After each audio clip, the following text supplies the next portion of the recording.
If you are someone who is looking desperately to join banks like State Bank of India, then there is an opportunity for 2 years of experience candidates like in SBI CBO. So, if you missed it by some margin or you are preparing for the upcoming batch, the time has come to start the preparation right away. नॉलेजिस्ट पर batch launch हो चुका है और success stories के भरमार हम आप लोगों के लिए लेकर आ रहे हैं. Don't just only watch this videos, be part of this story, be part of India's largest public sector banks by enrolling with a dedicated Knowledgist SBI CBO batch. So Basel III norms, this is savior of banks. You all know about Basel or banking supervision. And one thing that comes to my mind when you run any kind of business, there are inherent risks associated with every kind of thing in life. So that's why it is popularly said the biggest risk lies in not taking in any. And I have said this quote by cheating, because in front of me I have mentioned that quote many times. I show my audience that quote. Okay, so let me take you to that screen. If you can see, this is the quote I use it to quote to my aspirants. Can you see it? The biggest risk lies in not taking any. Got, my dear friends? Got it? So yes, so risk is always associated with every kind of business. Whatever business you do, risk is inherent. So banking is always prone to risk because we do a lot of thing in banking. In banking, financial give and take goes on. So whenever there are financial give and take, risk is associated. You have seen it in your day-to-day life. Your friends usually ask money, but when they ask money, they ask very politely, but once they take money from you, they stop receiving your call. So when you are dealing with such kind of financial thing, so risk is inherent, and Basel III addresses that risk management. So let's start. Basel I, Basel II is history. Nowadays in banking, they don't ask a lot of history questions. So Basel III Accord is set by the BCBS, that means Basel Committee on Banking Supervision, with the aim to strengthen the regulation, supervision, and the risk management within the banking industry. Due to the impact of 2008 global crisis during the Pittsburgh Summit in September 2009, the G20 leaders committed to strengthen the regulatory system of the banks. I am telling the history, so little casual about it. So consequently, Basel Committee in Banking Supervision released the comprehensive reform package entitled the Basel III, a global regulatory framework for more resilient banks and banking system. So Basel I, Basel II, and Basel III are nothing but the risk management framework for banks. Okay, there are crises are bound to hit banking system. So whenever the crisis met, banks should have adequate fund, adequate planning in place so that they rescue themselves. Got my point? The Basel Committee on Banking Supervision. For what? To rescue banks from crisis. Got my point? So history, how the Basel Committee has started. BCBS was established in 1974 by central governments, central governors of the Group 10 countries as a response to the disruption in the financial market during 80s. The committee was expanded in 2009 to 27 jurisdictions, and India is included then. The BCBS reports to the GHOS. Who is the GHOS? Group of Governors and Head of Supervision, GHOS. Its secretariat is located in Basel. That's why it is called Basel norms. Basel is nothing but a city in Switzerland, and it is at its headquarters the Bank of International Settlement, right? So how and when the Basel Accord came into effect? Basel I, Basel II, Basel III. Okay, as you all know that no one is perfect in life. Achieving perfection is merely impossible. So similarly, in the year 1988, the committee came up with an idea that we will give a Basel I Accord so that no banks will fail. But in 2000, it was increasingly felt that Basel I is not sufficient. Then came Basel II.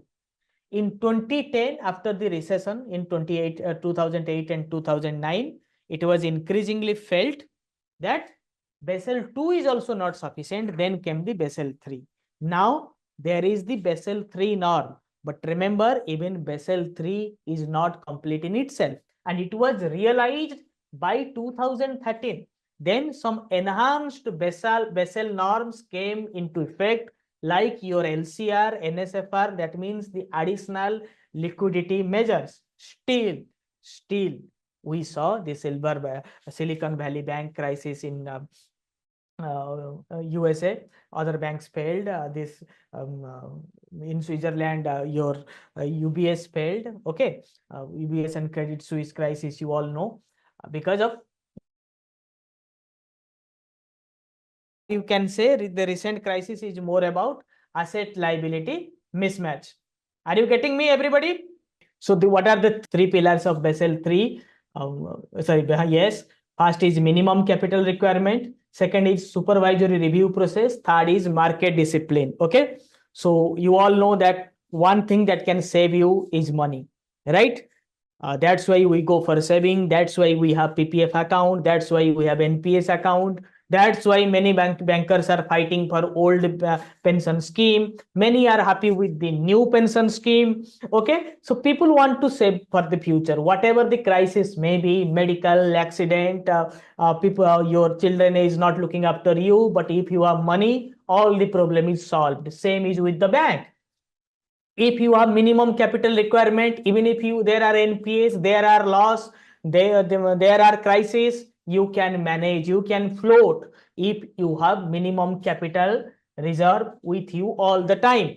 Then the supervisory process, that's why we have boss, we have a supervisor in place. Okay, I don't always say the boss as the boss, because there is no one called boss in a banking system. When you are working in a corporate, there are mere supervisors. In a ladder, you are in a position, you are working, your boss is also working, his job is to supervise you. No one is superior, but his job is to supervise you. If all supervisors, those who supervise, should be treated as boss, then we should also respect the watchman, in front of your housing colony, because his job is to supervise as well. Okay. So after independence, no one should be given extra treatment because he is your boss.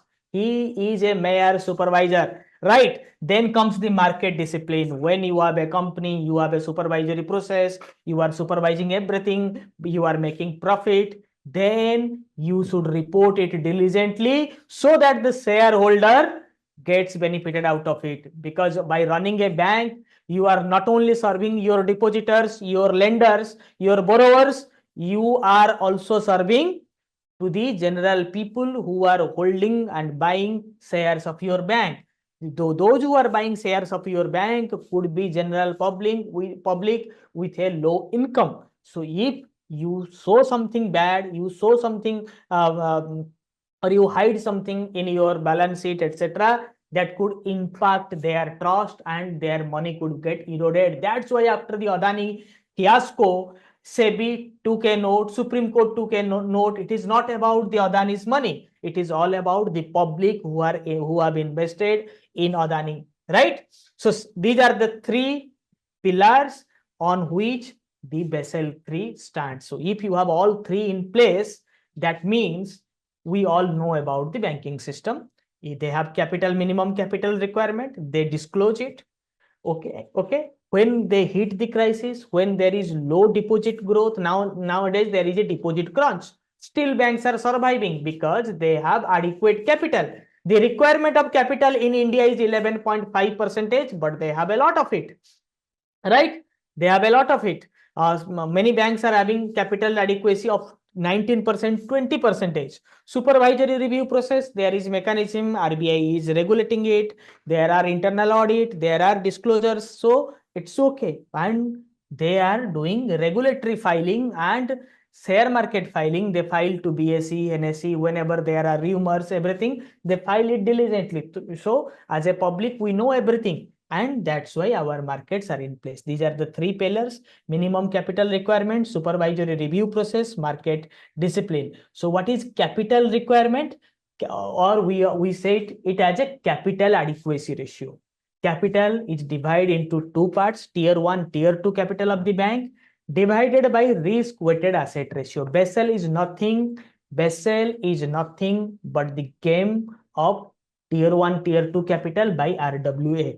If you understand RWA, you understand the complete Basel norms. So many times we get confused about CAR versus CRAR. Both are same, but when layman say it's capital adequacy ratio, but as a banker, you must always say capital to risk weighted asset ratio. Got it? Both are same things. So capital adequacy ratio measures a bank's available capital. It is expressed as a percentage of bank's risk weighted credit exposure. Capital adequacy means a commercial bank should have sufficient capital in order to absorb any unexpected sudden losses arising out of its business. So capital adequacy is a shock absorber. It is also known as capital to risk weighted asset ratio. Okay. Like there were COVID-19. Many people lost their job during that time. So if somebody was having 1 crore of FD, would he have worried? After COVID-19, everything got normalized. He again got back his job. By that time, how he lived? He lived from his saving because he was having adequate capital, right? He was having adequate capital. So adequate capital means extra cushion, extra buffer, extra safety. That is what capital adequacy ratio is. Getting my point? So tier 1 capital also have two types. It is called CET, common equity tier 1 and additional tier 1 capital. Common equity tier 1 capital is a component of tier 1 capital and it encompasses the ordinary shares and retained earnings. So how the common equity tier 1 capital is formed? And every year you are earning 100 crores and out of 100 crores you don't spend everything, you retain some of your profits. That forms the common equity tier 1 CET1. Then additional tier 1, which that money you raise from the market through perpetual non-cumulative preferential shares, innovative perpetual debt instruments, or capital reserves representing surplus arising out of sale proceeds of your assets. So these are three ways where you raise tier 81 capital, additional tier 1 capital. If you would have known about the Yes Bank crisis, you have known about the people who invested in 81 bonds. 81 bonds means when you bank issue 81 bond, that means they need additional tier 1 capital. These are one kind of debt instrument. What is preferential shares? They are above equity shares. Equity shares are normal ordinary shares, but preferential share carries a certain percentage of dividend payout. That means if you have a preferential share, when company gets profit, a certain dividend or as a part of the profit. Okay. After I define you tier 1, tier 2 capital. Okay, tier 1 capital, both CET1 and 81, you now know it. Then tier 2 capital is the subordinate capital. Okay, it is secondary capital. Like what do you consider as your prime money? What you consider as your prime income? You are getting money from your salary, and whatever you are earning, it is coming to your salary account. The money left in your savings account, maybe your CET1. Okay. Additional tier 1, the interest you are getting from your FD, etc. Right? What could be your tier 2 capital? Like you have invested in SIR, you got bonus. Like you all are bankers. For you, tier 2 is additional money. Like all of a sudden you got your 11th bipartite pay revision arrears. That was a cushion money, that was extra money. It was not on your calculation, you got it. Like each year you are getting PLI, performance linked incentive. Okay. So you get that, right? It is not sure, but all of a sudden you are getting, but it is secondary to you. It has no quality. It has no guarantee that every year you will be getting PLI, right? Apart from all your other income, PLI is additional. When you get it, you buy an iPhone, you invest in a mutual fund, you do that, right? So that is undisclosed reserves, revaluation reserves, the reserves that is not disclosed in your balance sheet, revaluation reserves at a discount of 55%. Okay, you discount, you revalue your assets, then you discount 55%. What is left is your tier 2 capital. General provisions and loss reserves, like provisioning you do for your NPA. You know that in future you may incur losses, so for that you keep additional amount. So that extra amount is also your tier 2 capital. Hybrid capital instruments like debt plus preferential share, you issue bonds, bond plus preferential shares, hybrid instruments with the characteristic of debt and equity, subordinate debt, additional loans you take, investment reserve account. Okay, that all are tier 2. Knowledgist offers various courses in banking lateral entry, banking specialist officer, and banking generalist officer exam, like SBI CBO, all bank scale 2, scale 3, RRB scale 2, scale 3 exam, etc. Apart from that, we offer promotional courses for all public sector banks and certification exams like GIB, CIB offered by IIPF. So stay tuned, stay enrolled.